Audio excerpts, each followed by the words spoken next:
in almost any major city and you will see them. Drones have rapidly integrated into massive industries, handling everything from real estate surveys and agricultural crop monitoring to local government infrastructure inspections. But the moment one of these flights furthers a business purpose, the person at the controls crosses a strict legal line. Even if no money changes hands directly, flying for a business purpose instantly removes you from the recreational flyer category and classifies you as a commercial operator. That classification immediately places you under a specific federal framework, officially known as the Small Unmanned Aircraft Rule, or FAA Part 107. There is a common assumption that passing a multiple-choice written exam is the only hurdle to flying commercially. That exam is just the baseline. Operating legally in 2026 demands continuous, rigorous adherence to a set of mission parameters. These rules are engineered with a single goal: safely integrating unmanned aircraft into the highly trafficked National Airspace System, or NAS. Before an aircraft ever leaves the ground, the pilot must meet specific human prerequisites.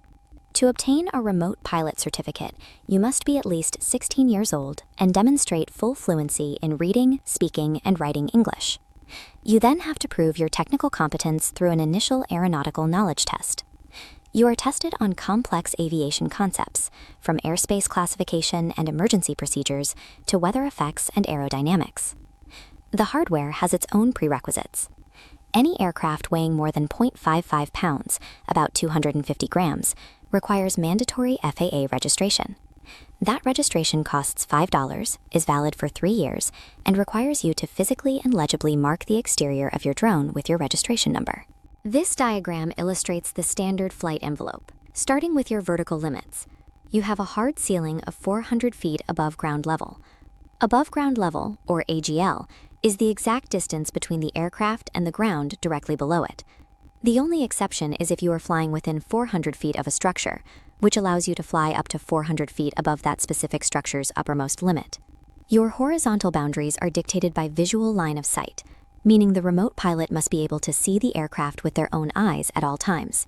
Inside that bubble, your kinetic limit is capped at a maximum ground speed of 100 miles per hour, or 87 knots. Even within that legal box, certain maneuvers are forbidden. You cannot fly over people unless they are directly participating in the flight or protected under a covered structure. You also cannot carry hazardous materials or drop any object that could cause injury or property damage. These parameters establish a rigid safety box. Choosing to operate outside of these physical and kinetic limits without explicit federal permission is a direct violation of aviation law. The sky itself is layered with invisible complexity. While uncontrolled airspace is freely open for Part 107 operations, flying near airports means entering controlled airspace. To legally enter those areas, you need explicit prior clearance from the FAA. This radar map demonstrates the Low Altitude Authorization and Notification Capability, or LANC. LANC is a digital system that provides drone pilots with automated airspace authorizations at over 700 airports across the country. Before this system, securing flight clearance required a manual application process that could take weeks. Now, commercial operators working in urban environments can request and receive instant automated flight approval directly through their mobile devices. Sometimes, a job requires you to push past the standard flight envelope. You might need to conduct thermal inspections at night, or fly long-range mapping missions beyond visual line of sight, often called BVLOS operations, where the drone travels outside the pilot's direct field of view. To legally execute those missions, you have to navigate the Part 107 waiver process. The FAA grants exceptions to specific restrictions, but the burden of proof is on you. You must submit procedural documentation proving exactly how your proposed operation maintains an equivalent level of safety to standard rules. The National Airspace System treats access as a conditional privilege. You gain entry to restricted zones only by providing a documented safety case that eliminates operational risk. Airspace regulations function as a structured logic puzzle. Access to restricted skies is granted strictly to operators who can definitively prove they know how to mitigate the risks. The physical flight is only one phase of the mission.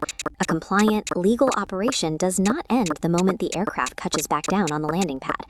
Remote pilots are legally obligated to maintain a strict system of ongoing records.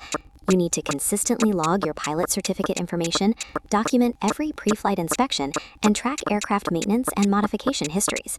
If things go wrong, there are precise thresholds for reporting accidents.